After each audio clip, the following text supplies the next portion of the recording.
Está no ar o Lições da Bíblia, o seu programa semanal de estudo profundo da Palavra de Deus. E hoje vamos falar sobre o Evangelho Eterno, que é o centro da pregação de Deus para todo mundo e aquilo que Ele espera que nós, como sua igreja, anunciemos.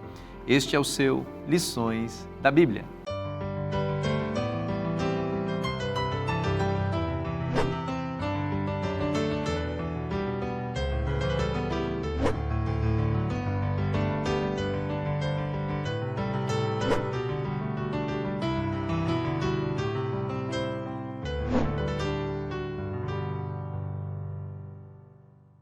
Este é o Lições da Bíblia, o seu encontro semanal com a Palavra de Deus. E hoje nós vamos continuar estudando a Bíblia nessa temporada que está maravilhosa, na qual estamos nos aprofundando nas 3 mensagens do Apocalipse que resumem o conteúdo de salvação que Deus deseja que seja anunciado a toda a humanidade em nossos dias. Nós estamos estudando isso na companhia de 3 bons amigos aqui, que deixaram suas atividades de trabalho, também sua família por esses dias, para estar conosco, compartilhar o conhecimento da Palavra de Deus. E eu vou passar a apresentá-los mais uma vez a vocês. Aqui à minha direita, o pastor Michelson Borges. Que bom ter você aqui com a gente, amigo. Pastor, é um prazer estar aqui com amigos, né? Ainda mais para conversar sobre um livro tão maravilhoso que é o Apocalipse. Exatamente. Aqui à minha esquerda, o pastor Adenilton. Bom receber você mais uma vez, amigo.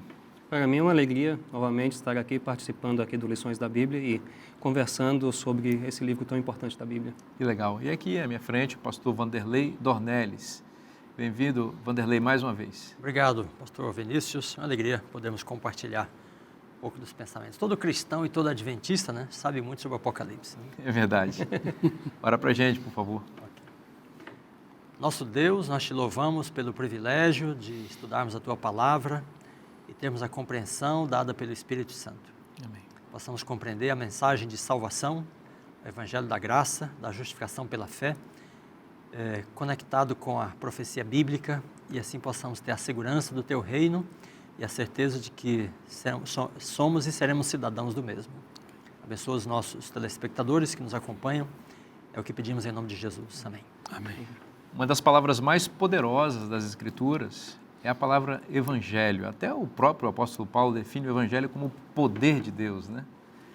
E ele usa lá, pastor Adenilton, a palavra em grego, da qual deriva a palavra dinamite para se referir ao poder do evangelho, né? Então o evangelho é essa força explosiva de Deus para a salvação da humanidade.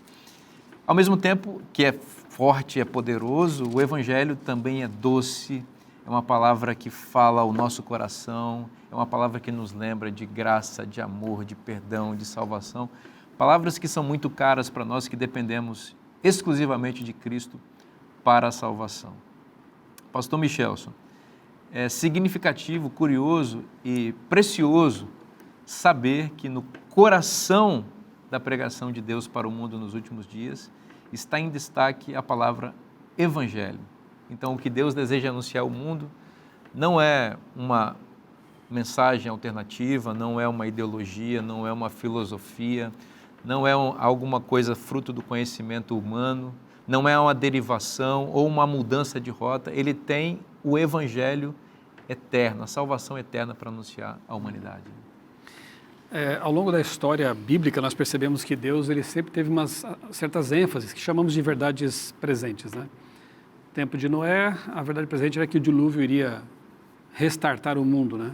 E aqueles que quisessem ser salvos teriam que dar o passo de fé de entrar na arca, mesmo que ainda não vissem chuva, né? E nós temos hoje também uma ênfase, né, especial, vinda do Apocalipse, que podemos chamar de verdade presente.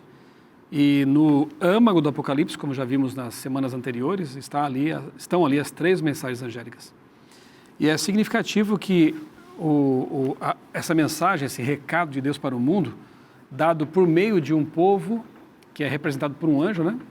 Primeiro anjo, segundo anjo, terceiro anjo. Anjo aqui como mensageiro. Interessante porque o João Batista também profeticamente é identificado como um anjo, né? Então, anjo nem sempre é aquele ser... angelical, né? Angelical. Literalmente o anjo, né? De uma categoria... Nem sempre o anjo tem asa, né? Exatamente, né? Alguns anjos não têm asas. Então, nós aqui temos que ser esse anjo, né? Você que está assistindo a esse programa tem que ser o anjo que proclama essa mensagem. E essa mensagem, essas 3 mensagens, que são o foco do estudo deste trimestre, né, do nosso guia de estudos da Escola Sabatina, começa com essas palavras, né? Vi outro anjo voando pelo meio do céu, tendo um evangelho eterno para pregar aos que habitam na terra, cada nação, tribo, língua e povo, dizendo, e o que ele disse nós vamos analisar com mais detalhes, né, ao longo desses programas. Mas veja que a mensagem começa com o evangelho eterno. E não haveria mais nada sobre o que falar se não houvesse realmente o evangelho.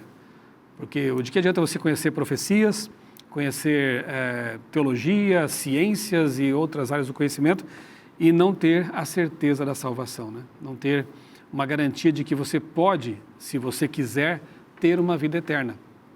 Então, é bem significativo, né, o fato de que essas mensagens começam com essa promessa de um evangelho que nunca mudou, por isso é eterno. Esse evangelho aqui, ele é qualificado, né? Ele é o mesmo que foi dado, nós vamos ver nessa semana aqui, na lição dessa semana, é o mesmo que foi dado lá antes da fundação do mundo mesmo, atravessa os séculos, os milênios e chega até nós com o mesmo poder e com a mesma mensagem de segurança de salvação que é Cristo na cruz. Nessa linha que você está falando, pastor Adenilton, algumas pessoas têm dificuldade de perceber a graça de Cristo, do Cristo que aparece no Novo Testamento, no Antigo Testamento.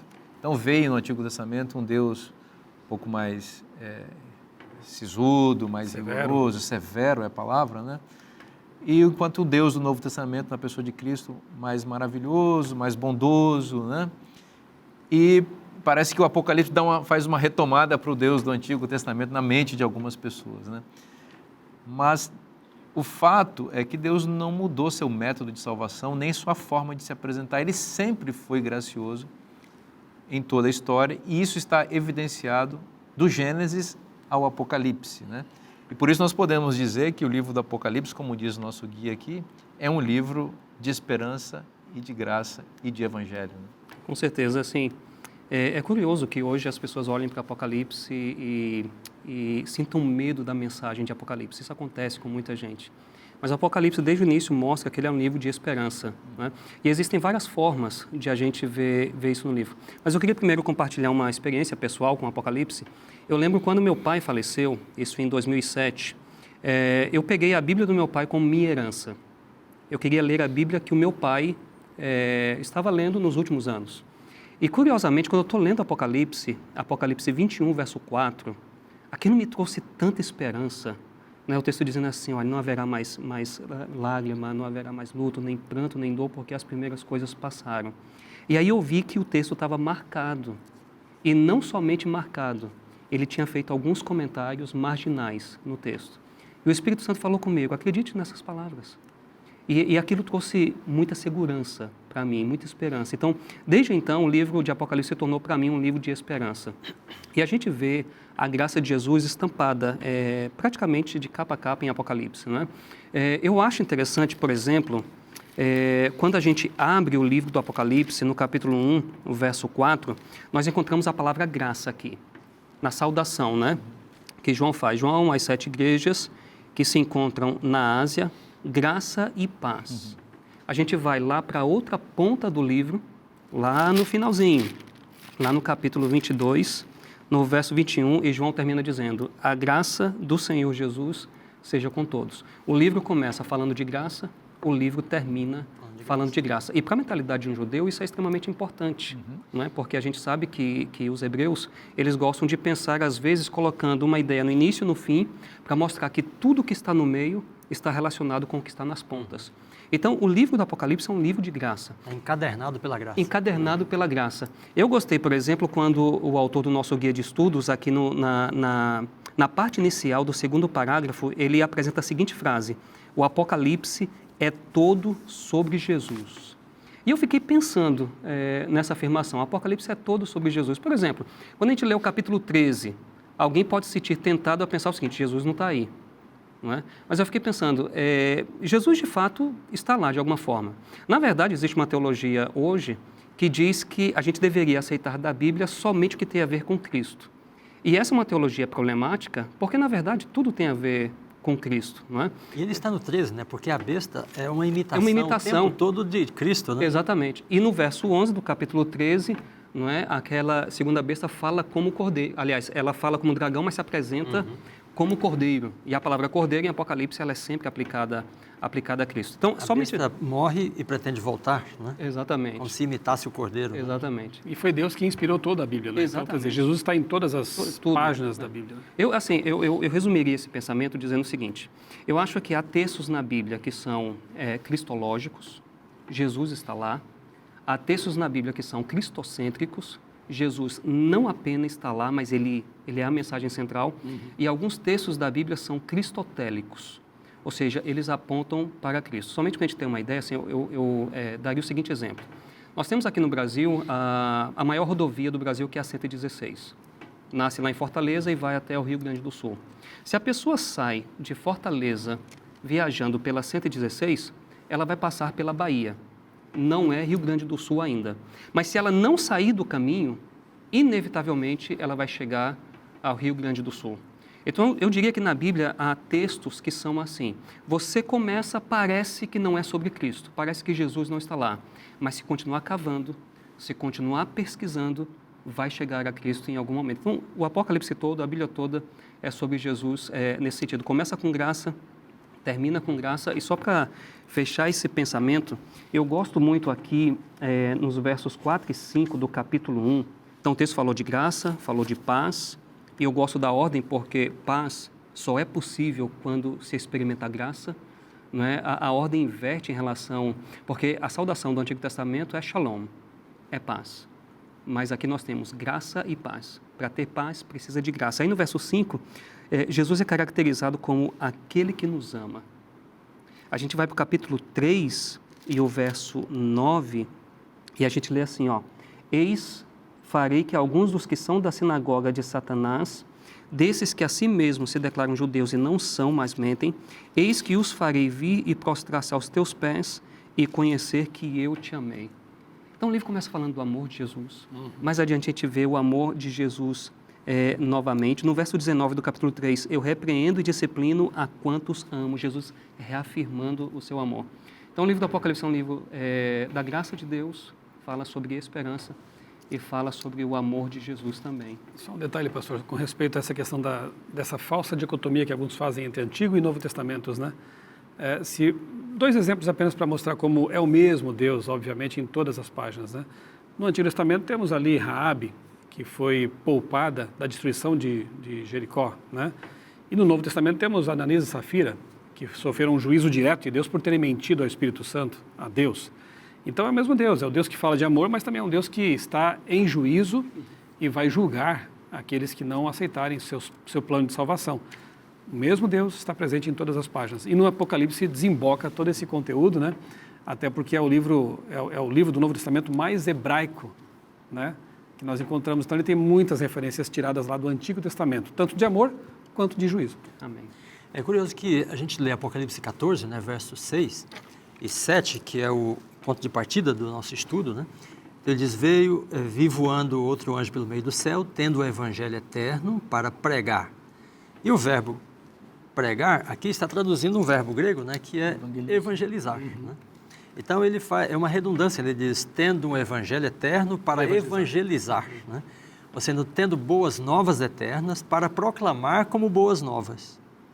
É como se dissesse: olha, aqui é o evangelho e ele deve ser proclamado como evangelho. Então a mensagem tem a ver com o juízo, a queda de Babilônia, a advertência contra a marca da besta, né? Mas esta mensagem tem de ser dada como boas novas. É interessante que a gente tem, isso é comum no cristianismo, né?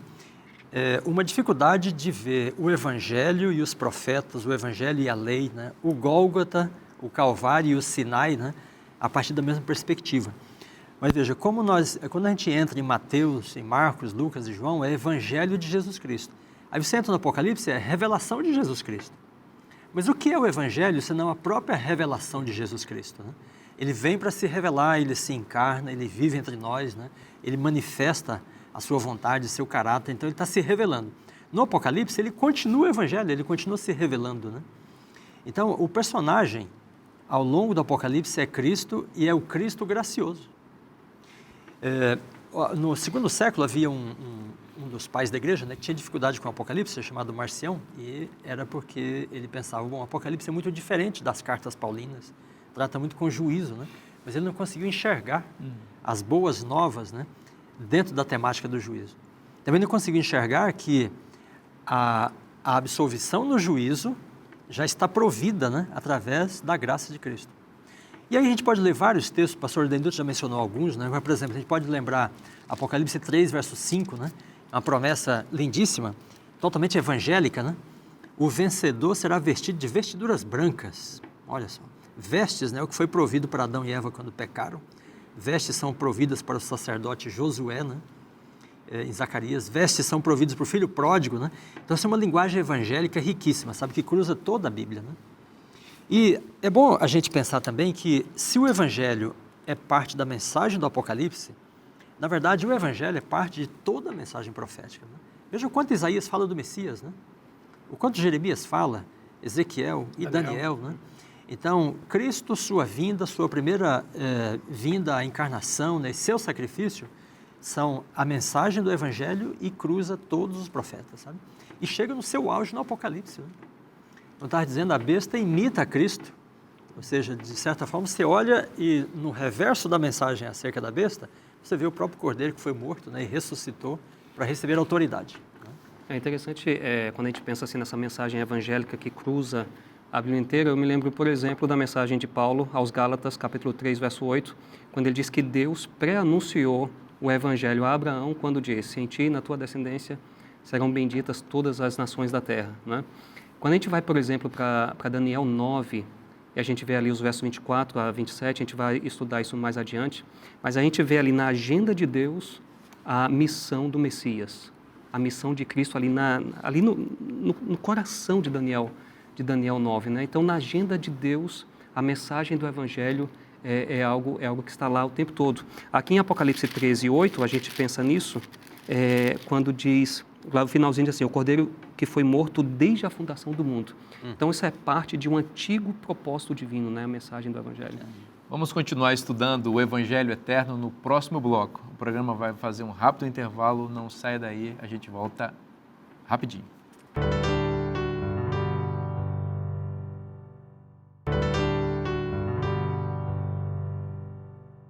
Estamos de volta para o segundo bloco do programa Lições da Bíblia. Vamos continuar estudando a Palavra de Deus.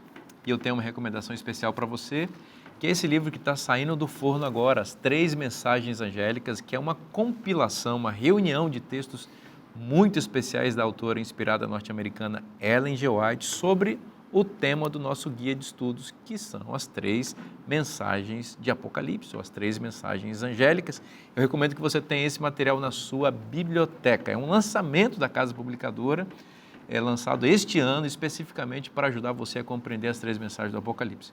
Se você deseja adquirir este e outros materiais da CPB, você já sabe, é só acessar cpb.com.br. A gente vai continuar estudando esse tema tão importante que são as 3 mensagens do Apocalipse. No bloco anterior a gente viu que o Apocalipse é um livro cheio de graça. Agora a gente vai entrar um pouquinho mais no conceito de Evangelho Eterno. Donelis, Evangelho Eterno, como é que você definiria essa expressão e a associação disso com o juízo? Seria o juízo algo oposto ao Evangelho Eterno ou está incluído no Evangelho? Bom, o texto diz, né, tendo o Evangelho Eterno, Apocalipse 14, 6, né? O anjo tendo o Evangelho Eterno para pregar aos que se assentam sobre a terra e a cada nação, tribo, língua e povo, dizendo em grande voz, temei a Deus e dai-lhe glória, porque é chegada a hora do seu juízo. Então, que há uma conexão, né, uma ligação entre o Evangelho e o juízo, já está claro no texto, né? Por outro lado, se a gente pensar que tendo um Evangelho Eterno significa que ele tem a história de Cristo para pregar, não fecha muito o contexto, porque quando o anjo começa a falar, ele fala de juízo, né? Então, não dá para ver o Evangelho, né, como sendo, vamos dizer, a mensagem evangélica apenas, né, implicada aqui na expressão, porque a fala do anjo fala de temer a Deus, porque o juízo está chegando. Agora, essa ligação entre o Evangelho Eterno, né, como um objeto, né, aqui em Apocalipse, e o juízo, poderá ficar mais clara se nós explorarmos um pouco a relação entre o anjo em Apocalipse 14, 6 e o anjo em Apocalipse 10.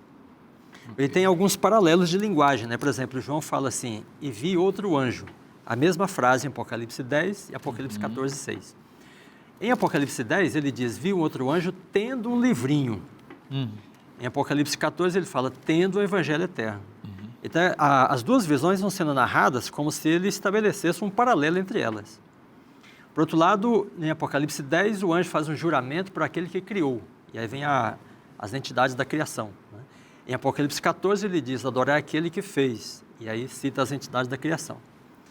Além disso, ele tem a fórmula quádrupla, né, como a Adenilton já disse, nações, tribos, povos e línguas, também no capítulo 10 e aqui no 14. Então, no 10, tem de ser pregado, né, para essas pessoas, e no 14, o evangelho é pregado a essas pessoas. Então, parece haver um paralelo, sabe, entre as duas visões, que sugere para nós, né, que há uma relação entre o livrinho e o evangelho. Inclusive, a forma verbal é a mesma, tendo um livrinho, tendo um evangelho, no grego, né? Agora, qual é o livrinho em Apocalipse 10?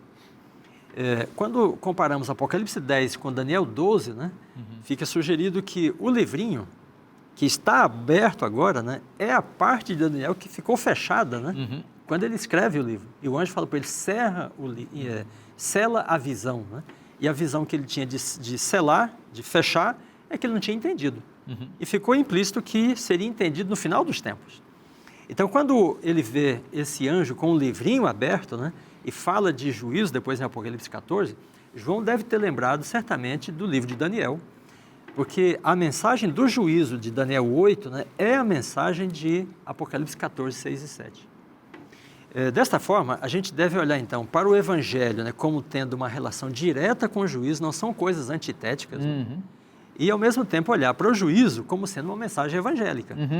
Não pode haver uma dissociação entre as duas coisas. Né? Então, esse paralelo entre Apocalipse 10 e Apocalipse 14 só abre mais a nossa mente, né, para entender que o juízo é mensagem de boas novas. E o evangelho é também mensagem de juízo. Isso que você está falando é muito... desculpa, Daniel, mas você está falando é muito importante porque evangelho é uma palavra muito usada no mundo cristão evangélico. E as pessoas usam de várias maneiras. E aqui existe a qualificação do evangelho, é o evangelho eterno. Parece que Deus já está antecipando uma dificuldade que nós encontramos nos nossos dias hoje. Vários tipos de evangelhos. Que não são eternos. Que não são eternos. O próprio apóstolo Paulo, ele vai advertir também a respeito da possibilidade da existência de outros evangelhos, que ele vai dizer, olha, se alguém pregar outro evangelho, diferente desse que eu estou pregando, seja considerado anátema. Então aqui Jesus diz, o João diz, o evangelho é eterno. Jesus também já tinha dito em Mateus 24, 14, que o evangelho do reino, também fazendo uma qualificação. E se nós olharmos com atenção Apocalipse 14, 6 e 7, a gente vai perceber que a expressão evangelho eterno, ela está no centro do que está sendo dito aqui. Porque tudo que está em volta nesses dois versos são, eu diria, elementos acessórios na linguagem. Então, fala do anjo, que é o portador da mensagem, fala para onde a mensagem vai, a cada nação, tribo, língua e povo, fala como a mensagem vai ser pregada, com grande voz, fala a amplitude dessa mensagem, que ela passa pelo meio do céu, mas tudo isso é para falar do evangelho eterno. Perfeitamente. Então, depois disso, depois dele dizer tudo sobre o evangelho eterno, aqui em língua portuguesa, vem 2 pontos. Como se dissesse o seguinte, olha, eu vou dizer para vocês o que é o evangelho. 2 pontos a gente usa em língua portuguesa também para aposto. O que é um aposto? É uma explicação de algo importante dito anteriormente. Então, o evangelho eterno, o que é? 2 pontos. Aí ele vai fazer uma lista. Aqui no verso 7 aparecem mais ou menos 5 tópicos. Temei a Deus, dai glória, é chegada a hora do juízo, adorai aquele que fez o céu, a terra e o mar e as fontes das águas. Poderíamos dizer assim. Então, ele está dizendo que o evangelho é isso. Então, se as pessoas hoje querem saber o que é o evangelho e não querem se perder nessa infinidade de evangelhos que existem por aí, olhem para Apocalipse, porque aqui ele faz uma definição que passa longe dessas dicotomias, essas antíteses entre graça e lei, fé e obra, justificação versus santificação. Aqui, Deus equilibra tudo isso dentro do pacote do evangelho. Veja que nós somos muito seletivos, né? A gente quer enxergar aquilo que é bom para nós. Mas se nós tirarmos o juízo do evangelho, não resta mais o evangelho. Acabou. E quando você lê o Evangelho, veja, a vida de Jesus é um juízo constante sobre a nação judaica daquele tempo, sabe? Aquela geração, né? A morte de Cristo é uma cena de juízo. O céu escureceu, né? Deu um terremoto, sabe? Então aquilo são sinais de juízo, né? Ele próprio diz, chegou o momento de julgar esse mundo, né? E agora o seu príncipe será expulso. Então tudo isso está no Evangelho. Da mesma maneira que nós devemos enxergar o Evangelho na profecia do Apocalipse, devemos enxergar o juízo no Evangelho. E é bom lembrar e aí também equilibramos as coisas. que o juízo, sempre que ele acontece, como você disse, está associado com salvação. Por exemplo, quando você vai para Gênesis 3, há a queda. Jesus aparece e ali se instaura uma cena de juízo. E aí o juízo se instaura para quê? Para iniciar ou startar o processo de redenção. Depois você segue mais. Você tem um livro na Bíblia chamado de Juízes. Então, são homens, heróis, salvadores, vamos chamar assim, que executam um papel importantíssimo na obra de redenção do povo como líderes do povo de Deus. Então, na mente divina, nunca há essa separação entre juízo e graça. Exato, é porque, na verdade, assim, a gente não deveria ver juízo e evangelho como uma coisa ou outra coisa. Na verdade, uma coisa está imbricada na outra. É como se fossem as duas faces da mesma moeda. Não é? Então, se a gente fala somente de juízo, como eu disse, o evangelho não está completo. E se a gente fala somente de evangelho, também não está completo, porque existe a outra face da moeda. Né? Existem dois textos no Novo Testamento que eu acho que lançam luz sobre o que está acontecendo em Apocalipse 14, verso 6. Porque lá a gente ouve falar sobre o evangelho, né? Pregado a cada povo, tribo, língua e nação, e adorar aquele que fez o céu, a terra, o mar e a fonte das águas. A gente encontra um fenômeno semelhante lá em Atos, capítulo 14, verso 15. Porque lá em Atos 14, verso 15, nós temos uma alusão à mensagem do Evangelho e também um chamado a adorar aquele que fez o céu, a terra, o mar e tudo que neles há. Né? Uma alusão a Êxodo 20, verso 11. A gente lê assim, ó, Senhores, por que fazeis isto? Nós também somos homens como vós, sujeitos aos mesmos sentimentos, e vos anunciamos o Evangelho. Olha só que interessante, para que destas coisas vãs, está falando de idolatria, vos convertais ao Deus vivo. É um chamado semelhante ao que está acontecendo lá em Apocalipse 14, 6 e 7, que fez o céu, a terra, o mar e tudo que neles há. Então vejam, o evangelho que Paulo... Alusão. Muito boa passagem. O evangelho que Paulo está pregando aqui... Que puxa Êxodo 20 também. Êxodo 20, verso 11. O evangelho que Paulo está pregando aqui confronta a adoração falsa. Que é exatamente o que está acontecendo aqui na tríplice mensagem angélica, confronta a adoração falsa, 13, 14. chamando para a verdadeira, Agora, adoração. Veja bem, aqui em Apocalipse 14, além dessa alusão ao juízo, aparece essa expressão de vem de Êxodo 20, verso 11, que aparece no contexto do quarto mandamento, que requer a observância do sábado. Exato. Então, além de juízo, você também vê a presença, a gente vai desenvolver isso em outros programas, mas aqui é importante mencionar também a presença do sábado. E muita gente vai ter dificuldade em associar sábado com evangelho e graça. Para algumas pessoas, sábado é exigência, é legalismo, mas não consegue observar que Deus colocou no coração do evangelho eterno uma referência explícita ao mandamento do sábado. E nada melhor do que o sábado para expressar graça, porque sábado é descanso. Exato. Não tem nada a ver com obra, o sábado é o oposto de obra. Na verdade, no sábado a gente descansa. Não de nossas obras. Descansa das obras criadoras de Deus e redentoras de Deus. Veja, a gente descansa naquilo que Deus é e naquilo que Deus fez. E como coração do decálogo, o quarto mandamento nos atrai para a relação correta com o Criador. É porque os 4 primeiros mandamentos tratam exatamente da nossa relação correta com Deus. E é interessante quando a gente pensa nessa alusão a Êxodo 20, talvez pensar também na estrutura mais ampla do livro de Êxodo. Porque quando você pega Êxodo, de Êxodo 1 a 18, nós temos ali uma história de redenção. E agora, Deus chama o povo para santificação. Então, a gente vê essa relação em Êxodo de redenção, Êxodo 1 a 18, santificação de Êxodo 19 a 24.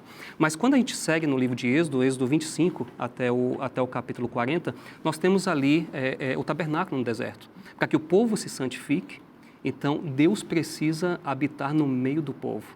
Então, a gente vê tudo isso trazendo tudo isso para a tríplice mensagem angélica. A mensagem é a seguinte: a gente é justificado pela fé, Deus entra em cena, Deus nos justifica e Deus nos santifica.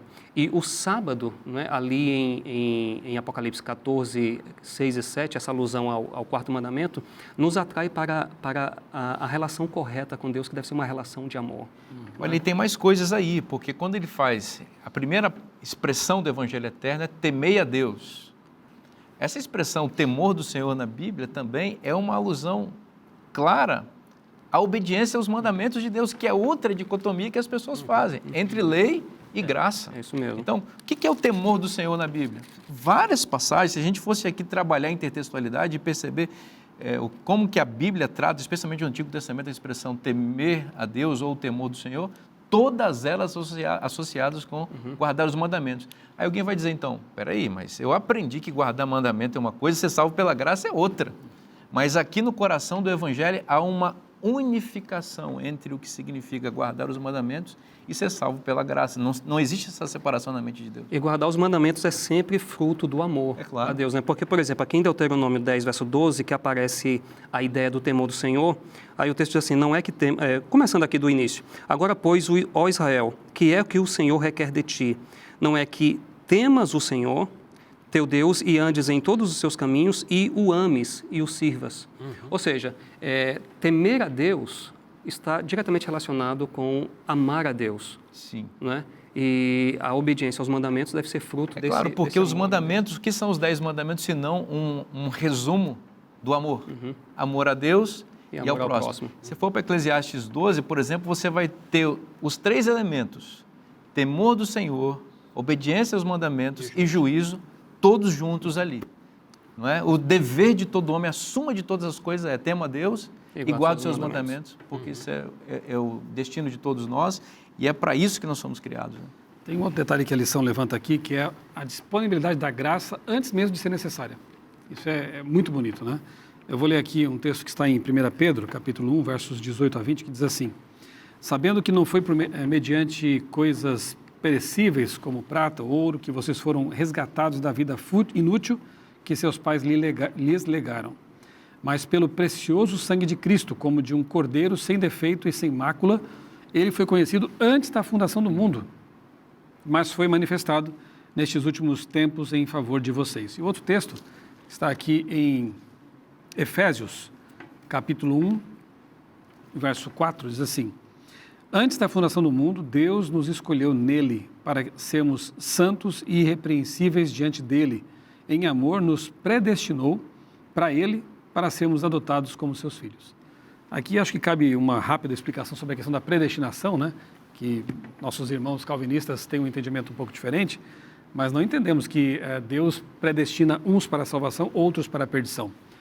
Na verdade, todos foram predestinados pela graça para a salvação. O projeto de Deus era salvar todos. Tanto é que quando há a separação lá dos cabritos e das ovelhas, né, uma cena do juízo, é dito assim, vinde benditos de meu Pai, possuí por herança o reino que vos está preparado desde a fundação do mundo. E para o outro grupo que ele diz, apartai-vos de mim, vós que praticais a iniquidade, o pecado, para o fogo preparado para o diabo e seus anjos. Então, na verdade, o lago de fogo, a destruição, a segunda morte, eram apenas para aqueles que se rebelaram no céu, os anjos caídos, Satanás. Seres humanos deveriam todos ter aceitado a salvação, mas infelizmente muitas pessoas abandonam essa predestinação. Eu não quero esse destino, eu quero outro. E escolhem livremente não ser mais predestinados à salvação. Isso é lamentável. Mas o fato é que a queda não pegou Deus de surpresa. Como um Deus onisciente, e aqui fica até difícil a gente entrar nessa questão em tão pouco tempo, mas explorar uma coisa que para nós é incompreensível, a onisciência de Deus, né? Mas um Deus onisciente que vê todas as infinitas possibilidades de escolhas que seres criados livres podem tomar e fazer.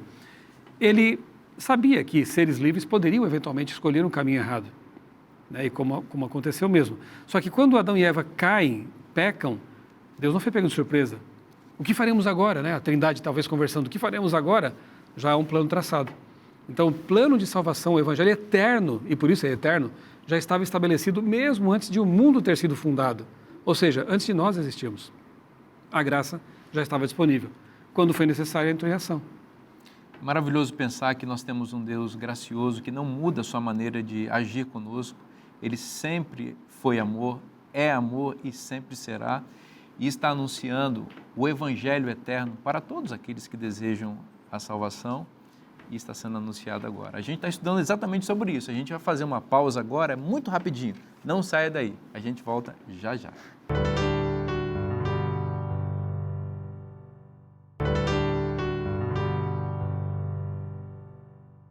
Estamos de volta com o Lições da Bíblia para continuar estudando a Palavra de Deus, e eu quero fazer uma recomendação para você muito especial, como nós fazemos em todos os programas. Esta revista foi desenvolvida aqui na Escola Bíblica da TV Novo Tempo para ajudar você a entender o problema do pecado. Você sabe que o salário do pecado é a morte, então nós precisamos desesperadamente nos livrarmos desse mal, e Deus já tem um antídoto para isso, que é a graça de Cristo, o dom de Jesus Cristo, que nos confere a vida eterna. Agora, se você quer saber os detalhes bíblicos sobre esse assunto tão importante, essa revista vai te ajudar muito. E você sabe que esse é um oferecimento dos Anjos da Esperança, você recebe esse material completamente de graça na sua casa. Você só tem uma coisa a fazer, é mandar uma mensagem para o WhatsApp que está aparecendo na sua tela. Nós vamos fazer um pequeno cadastro para você e vamos enviar sem custo nenhum para você, porque os Anjos da Esperança já financiaram isso, e aqui é a nossa gratidão a todos aqueles que participam desse projeto tão especial. Então fica aqui a nossa dica, a nossa recomendação, e a equipe do Lições da Bíblia quer mandar para você isso aqui sem custo nenhum, tá certo? Vamos continuar estudando aqui a Palavra de Deus. Nós estamos exatamente nos concentrando sobre o tema do Evangelho Eterno, que é essa expressão que aparece nas 3 mensagens angélicas para identificar a mensagem de Deus que Deus quer pregar a todo mundo. Agora, pastor Dornelles, o Apocalipse ele é muito claro também em identificar para quem essa mensagem é endereçada, para quem ela é enviada. Então, Deus especifica aqui. Fala um pouquinho para a gente na sua percepção do livro. Muito bem, então o texto diz, né, que ele tem o evangelho eterno para pregar os que se assentam sobre a terra, e a cada nação, tribo, língua e povo. É claro que aqui nesse verso 14:6, a totalidade da humanidade, né, está sendo referida. E quando você pensa que a primeira mensagem tem que ser proclamada para toda a humanidade, para a terra toda, para todas as culturas, né, todas as tribos, povos e línguas, está correto? Mas, além disso, é bom você perguntar quem é esse povo, né, no Apocalipse. Quem são os que se assentam sobre a terra em Apocalipse 12, 13 e 14. Interessante. E aí você pega, então, o contexto, né, e João qualifica esse grupo. Por exemplo, no 13, versículo 7, ele diz, foi-lhe dado, então, que pelejasse contra os santos e os vencesse, e deu-se-lhe autoridade, à besta, né, sobre cada tribo, povo, língua e nação. Então, essa audiência da primeira mensagem está sob o domínio da besta. No capítulo 13, verso 8, diz, adorá-la-ão todos que habitam sobre a terra. Olha o grupo de novo aí, né? Então, a mensagem é endereçada, é para aqueles que estão sob a influência e o domínio da besta e que a adoram. Além disto, você pode, por exemplo, pensar sobre como é que Apocalipse 12, 13 e 14 cria uma ideia do conflito, né? Porque você tem uma situação que parece ser geográfica, mas depois pode não ser. O que eu quero dizer com isso? Olha, ele diz que a mulher está no céu. Apocalipse 12, 1. O dragão está no céu. Nós falamos disso aqui. O dragão depois é expulso do céu, mas a mulher continua. Quando o dragão é expulso, né, no capítulo 12, versículo 12, aí diz assim, festejai, ó céus, e vós os que neles habitais. Olha, agora tem outro grupo aqui, os que habitam no céu, em contraste com os que habitam na terra. Né? Ele diz, e ai da terra e do mar, porque o dragão desceu até vós. Então, parece, né, que o céu aqui seria o lugar daqueles, né, que estão sob o favor e a bênção de Deus, que tem aliança com Deus. E a mulher está aí. O dragão tinha e saiu. Né? A terra e o mar parece ser o domínio daqueles que estão debaixo da autoridade do dragão. Por isso a primeira besta surge do mar e a segunda da terra. Então, a quem se dirige, né, a primeira mensagem? Aos que se assentam sobre a terra. Cada nação, tribo, língua e povo, que são aqueles que estão sob a influência direta e a autoridade direta, né, do dragão e das duas bestas. Muito interessante, porque Deus está querendo libertar um povo aí, né? Tem uma intencionalidade, né? A mensagem não é pregada à humanidade de forma indiferenciada. É uma humanidade que está sob a influência direta dessas entidades, né, e que leva as pessoas a adorarem a besta, as criaturas, né, e elas são então chamadas a adorar o Criador. É interessante assim, porque nesse sentido, a expressão os que habitam sobre a terra, ela é apresentada de forma negativa, e, assim, de certo modo negativa em Apocalipse. E quando você vai para o capítulo 14, verso 6, você percebe que Deus está querendo alcançar exatamente essas pessoas. Assim. Ou seja, eles são, a expressão usada para se referir a inimigos do povo de Deus, e quando você vai para Apocalipse 14, 6, a mesma expressão utilizada como audiência universal, ou seja, Deus quer alcançar mesmo os inimigos de seu povo. Né? Como é grande o amor de Deus, a gente percebe aqui, não é? Ao contrário de predestinação, né? Pois é. Deus amou o mundo de tal maneira, né? Que Deus Todo. Filho, exato. E aí, continuando nesse assunto aí dessa audiência, existe um ponto bem interessante que chama a minha atenção, né, que tem que ver com a origem dessa frase, quádrupla, né? A gente já comentou aqui em outros programas, aparece 7 vezes em Apocalipse. A primeira vez na Bíblia em que uma audiência quádrupla aparece está lá em Gênesis 10, não é? Gênesis 10. E é bem interessante esse texto de Gênesis 10, porque em Gênesis 10 a gente tem o resultado do que aconteceu em Gênesis 11, né, como efeito e causa. Na mentalidade ocidental, geralmente a gente pensa da causa para o efeito. Mas na mentalidade oriental, geralmente eles pensam do efeito para a causa. É isso que está acontecendo aqui em Gênesis 10 e 11. No verso 5, nós temos pela primeira vez na Bíblia uma referência a uma audiência quádrupla. Não é? A gente vê aí, estes repartiram entre si as ilhas das nações nas suas terras, cada qual segundo a sua língua, segundo as suas famílias, em suas nações. Isso vai acontecer no verso 20 e no verso 31 também. Aí é interessante, porque quando a gente chega a Gênesis 12, nós temos o chamado de Abraão. E aí a gente lembra daquele texto que a gente comentou no último programa, quando Deus disse que anunciou, quando Paulo fala que Deus pré-anunciou o Evangelho a Abraão quando disse, em ti e na tua descendência serão benditas todas as nações da terra. Então nós temos aqui uma dispersão que acontece em Gênesis 10, como resultado do que aconteceu em Gênesis 11, e Deus chama Abraão e parece que é a partir de Abraão que os efeitos dessa dispersão poderão ser revertidos. Aí nós vamos para Apocalipse 7, verso 9, porque é outro lugar em que a audiência quádrupla aparece, Apocalipse 7 e o verso 9, e nós temos aqui claramente uma alusão à aliança de Deus com Abraão. Porque Deus prometeu que faria de Abraão pai de uma grande nação, né? Inumerável. Inumerável, né? E aí nós temos aqui, depois dessas coisas, vi e eis grande multidão que ninguém podia enumerar.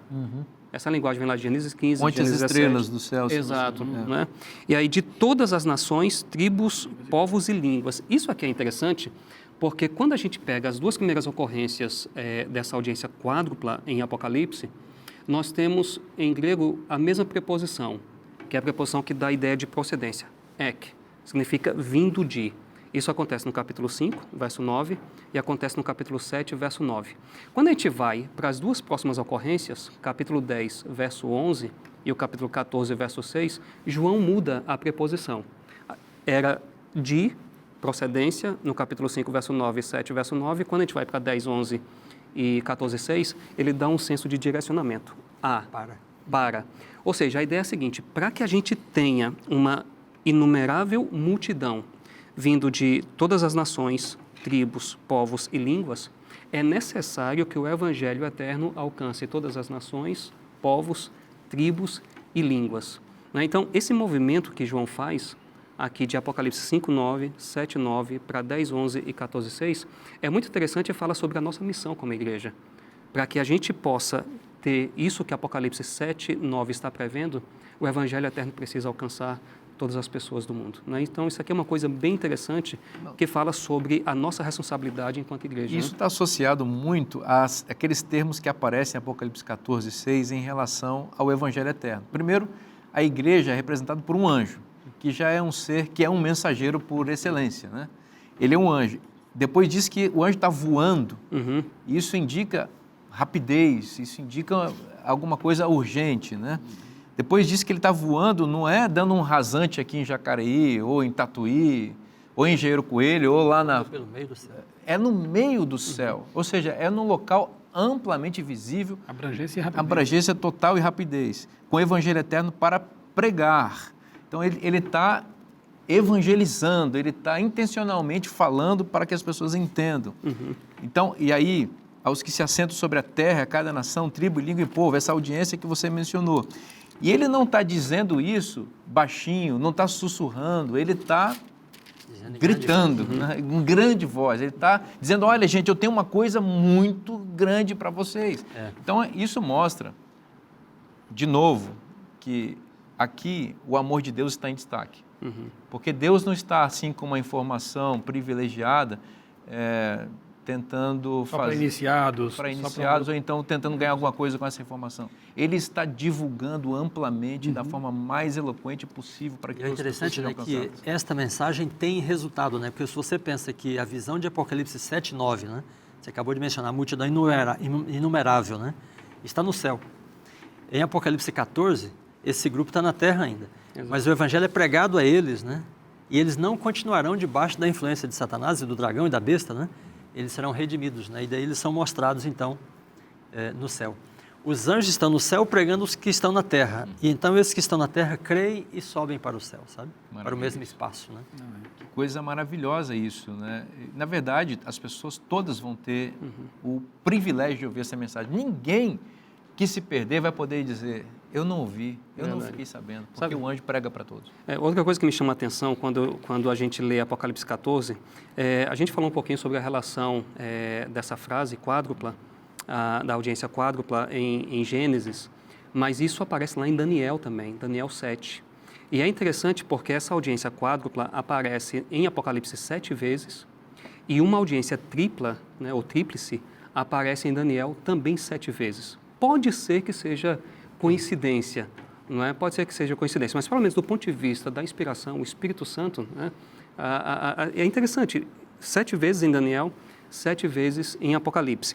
E lá em Daniel, no capítulo 3, verso 4, quando a gente lê lá dizendo assim, nisto o arauto apregoava em alta voz, ordena-se a vós outros, ó povos, nações, homens de todas as línguas. Então, você tem aqui povos, nações e línguas. É interessante isso aqui, porque quando a gente vai para o texto grego de Daniel, não aparece uma audiência em 3 aqui, não é uma audiência tríplice, é uma audiência quádrupla. Então, é interessante isso porque, assim, eu não sei se João estava consciente disso, mas o Espírito Santo, logicamente, sim. Né? E ele parece que usa isso aqui também. Ele o tempo todo chamando a atenção para aquilo que está acontecendo lá em Daniel 7. Inclusive, tem um autor que ele diz o seguinte, que João ama tanto Daniel 7, que ele acredita que todo o Apocalipse é uma exegese, uma explicação sobre Daniel 7. Você estava citando aí Daniel 3, e também Apocalipse 13 também usa essa audiência quádrupla aí, já foi citado aqui, mas como objeto da pregação, vamos dizer assim, do oponente dos anjos de Apocalipse 14, que são as bestas, né? Que tem domínio sobre cada nação, tribo, língua e povo. Então, observe que a humanidade ela está ouvindo 2 vozes, né? A voz de Deus, de um lado, dizendo, esse caminho está errado, você tem um caminho certo para seguir, e do outro, a voz das bestas, dizendo exatamente o contrário, o que coloca a humanidade na posição de escolher, né? E é muito interessante também a gente pensar, Dona Neres, nas abordagens diferentes de ambos os lados. Apocalipse 13 diz que as bestas têm uma mensagem que é transmitida a partir da sedução, né? Sedução. É uma sedução, o que faz eco com Daniel 3, que o pessoal lá tinha que se ajoelhar diante da estátua a partir do tom do toque da música. Em Apocalipse 14, por sua vez, os anjos de Deus, eles têm um evangelho para pregar, o que se relaciona, pelo menos em nossa língua, com a ideia de esclarecimento, de ensinar, de ensino, né? De Deus não estar querendo fazer aquele marketing negativo em que as pessoas são ludibriadas, não, Ele está levando as pessoas a tomar de decisão a partir de lógica, né? Pastor, a lição ela é concluída aqui, né, na semana, mostrando que o movimento adventista, historicamente, entendeu a importância do chamado para a missão. A missão que é de Deus, não é nossa, na verdade. Nós somos instrumentos dele para levar avante esse ministério, essa pregação, esse grito em alta voz. E faz aqui menção, né, ao John Andrews, pastor John Andrews, que em 1874 foi enviado para a Europa, primeiro missionário oficialmente enviado pela igreja para outro continente, né? E é interessante, né, porque Ellen White diz que nós enviamos para vocês o nosso melhor homem, né? Nosso mais capaz de nossas fileiras. Ele falava 7 idiomas. Ele sabia o Novo Testamento de memória, né? Então, ao enviar o obreiro mais qualificado, a igreja estava dando um recado para o mundo, né? E que nos alcança no século XXI, que os mais bem preparados deveriam ser usados para a missão, né? Na missão. Igual Paulo. Né? Como Paulo, né? Que também era dos apóstolos o mais qualificado nesses termos, né? Então, foco na missão, investimento na missão. A própria Ellen White diz que daquilo que nós temos que fazer como igreja, nada deve se sobrepor ou interpor naquilo que é essência, pregação das 3 mensagens angélicas. Eu sou muito, assim, fico feliz de ver que a igreja atua ADRA, quebrando silêncio, mutirão de Natal, doação de sangue, né? Várias frentes. Mas, por mais importantes que todas elas sejam, o nosso alvo prioritário, no qual temos que investir nossos melhores obreiros e obreiras, né? E maiores esforços, é justamente a pregação dessa mensagem que tem que ser dada ao mundo. Obrigado, pastor Michel. Que bênção poder saber que Deus está interessado em nos salvar. O Evangelho eterno está sendo pregado e Deus não está medindo esforços para nos alcançar. Ouça o Evangelho eterno, atenda ao Evangelho eterno e receba a salvação de graça que Jesus oferece para todos aqueles que creem. Esta bênção está na Bíblia e se está na Bíblia é bom para você. Eu te espero na próxima semana. Que Deus te abençoe muito. Um forte abraço e até lá.